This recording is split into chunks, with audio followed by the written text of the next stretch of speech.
Hello, viewers. What's up, everybody? This is Corbin with the next build update on the Rolls-Royce. And as you may see, let's do a dramatic circling of the motor here. As you may see, the motor has been freed. And in addition, I'm prepping it to get on the stand. So let's perhaps take a moment to do a little bit of an in-depth look, or at least a deeper look. So starting at the top, we can see that the intake manifold is super tiny. I don't know how I'm going to adapt that to the carb. Might not be easy to tell how small it is, but it's very small. Also, mechanic pants. Oh yeah. Anyway, the distributor's chilling on the back, much like a Chevy, my most hated of Chevys. Has a vacuum advance, might actually be a vacuum retard, I don't know, and that is a thing I learned. Over at the front, we have the thermostat housing, water outlet, nothing too exotic, twin V-belted water pump, so on and so forth. We have the air injection system. Moving down, we have the manifold that's probably going to get flipped upside down. Looks like there should be no trouble doing that. I don't think it'll interfere with the actual block. If we go down a little further, my rolly chair, just the aluminum block. Starter's actually pretty small. I think it could be either a modern unit or a modern replacement sanctioned by Rolls-Royce. I mean, I'm sure it has to be because you can't just mount any old thing to that. I think it's the small kind of high torque design, but that's just a guess.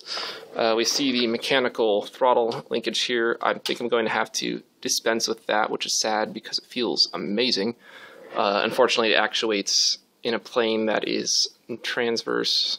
Is transverse another word for 90 degrees? I forget. Anyway, it's a plane that's 90 degrees from the throttle plane on the Holly, which is sitting over on the bench.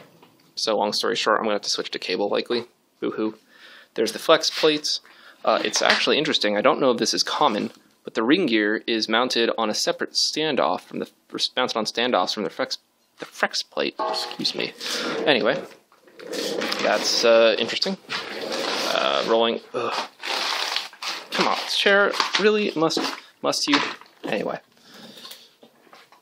Moving down to this side, more or less the same thing going on. One of the brake accumulators mounted here. There's oil filter and the sensors for pressure. Let's move on to the back. Here is obviously the coil sitting by the Dizzy, which has its own kind of standoff thing. These heads are really actually pretty wide. They look really narrow, but if you look, or let's see, this one's better. The rocker box casting is that wide. The whole head itself is considerably wider. There's maybe an inspection plate for the gears or the cam gallery or something. There's the back of the crank with its strange bolt pattern.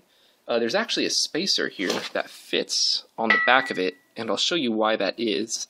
That extends the kind of nose of the crank, or maybe that's the tail of the crank, out a few inches. If we go to the side yard now, I will show you why it extends it.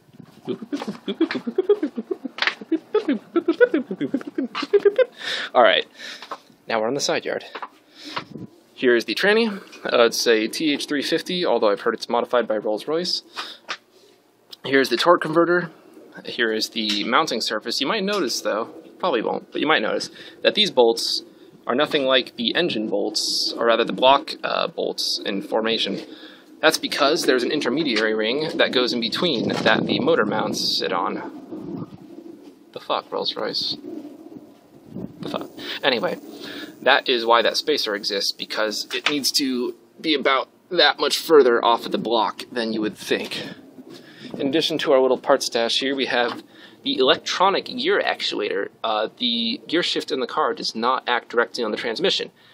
It acts on this. A gear then, or some kind of solenoid, pushes on the actuation rod from sitting behind there. I don't know why they did that exactly. I guess it's a luxury feel sort of thing, I assume. It's a beautiful grill. I'm going to go back on the car today. There are the two brake accumulators charged with a lot of pressure of, I think, nitrogen maybe. I assume nitrogen because it's, very stable.